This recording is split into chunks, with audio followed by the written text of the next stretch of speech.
ایک زمانے کی بات ہے، کنعان کی سرزمین پر ایک نیک اور اللہ کے برگزیدہ نبی رہتے تھے جن کا نام تھا حضرت یعقوب علیہ السلام۔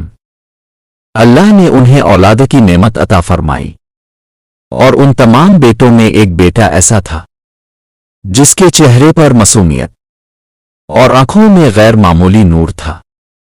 اس بچے کا نام تھا یوسف۔ حضرت یوسف علیہ السلام بچپن ہی سے مختلف تھے۔ ان کے انداز میں نرمی، باتوں میں حکمت اور دل میں اللہ کی خاص محبت تھی۔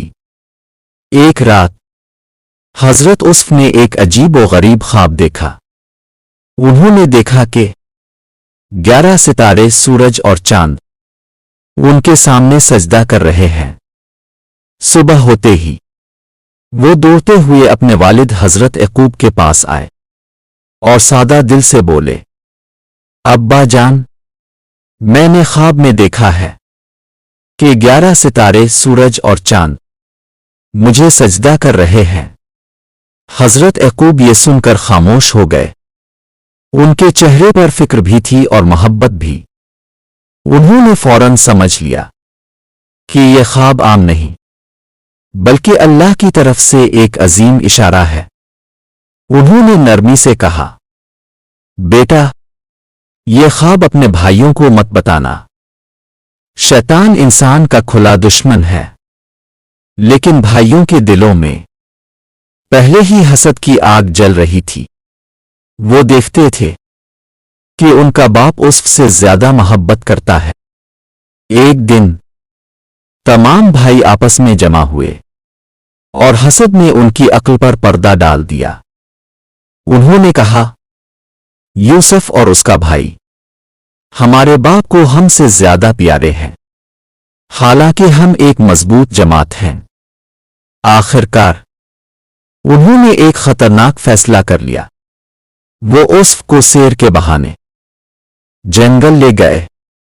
راستے میں معصوم یوسف کو کچھ سمجھ ہی نہ آیا، اور پھر انہوں نے یوسف کو ایک اندھے کنویں میں ڈال دیا۔ کنویں کی گہرائی میں اندھیرا تھا، خاموشی تھی، لیکن یوسف کا دل اللہ پر کامل یقین سے بھرا ہوا تھا۔ اللہ نے اسی لمحے یوسف پر وحی فرمائی کہ ایک دن تم انہیں ان کے اس عمل کا حال ضرور بتاؤ گے۔ ادھر بھائی یوسف کی قمیص پر جھوٹا خون لگا کر باپ کے پاس آئے اور جھوٹا رونا رونے لگے۔ حضرت یعقوب سب سمجھ گئے، لیکن صبر کیا۔ انہوں نے کہا، بس اللہ ہی سے مدد مانگتا ہوں۔ کنویں سے ایک قافلہ گزرا۔ انہوں نے یوسف کو نکالا اور مصر لے جا کر غلام کے طور پر بیچ دیا۔ مصر کے عزیز نے یوسف کو خرید لیا اور کہا، اس کو عزت سے رکھو، شاید یہ ہمیں فائدہ دے۔ وقت گزرتا گیا، یوسف جوان ہو گئے۔ اللہ نے انہیں حسن بھی دیا اور حکمت بھی، لیکن آزمائش ابھی باقی تھی۔ عز مصر کی بیوی یوسف پر فریفتہ ہو گئی اور ایک دن گناہ کی دعوت دی۔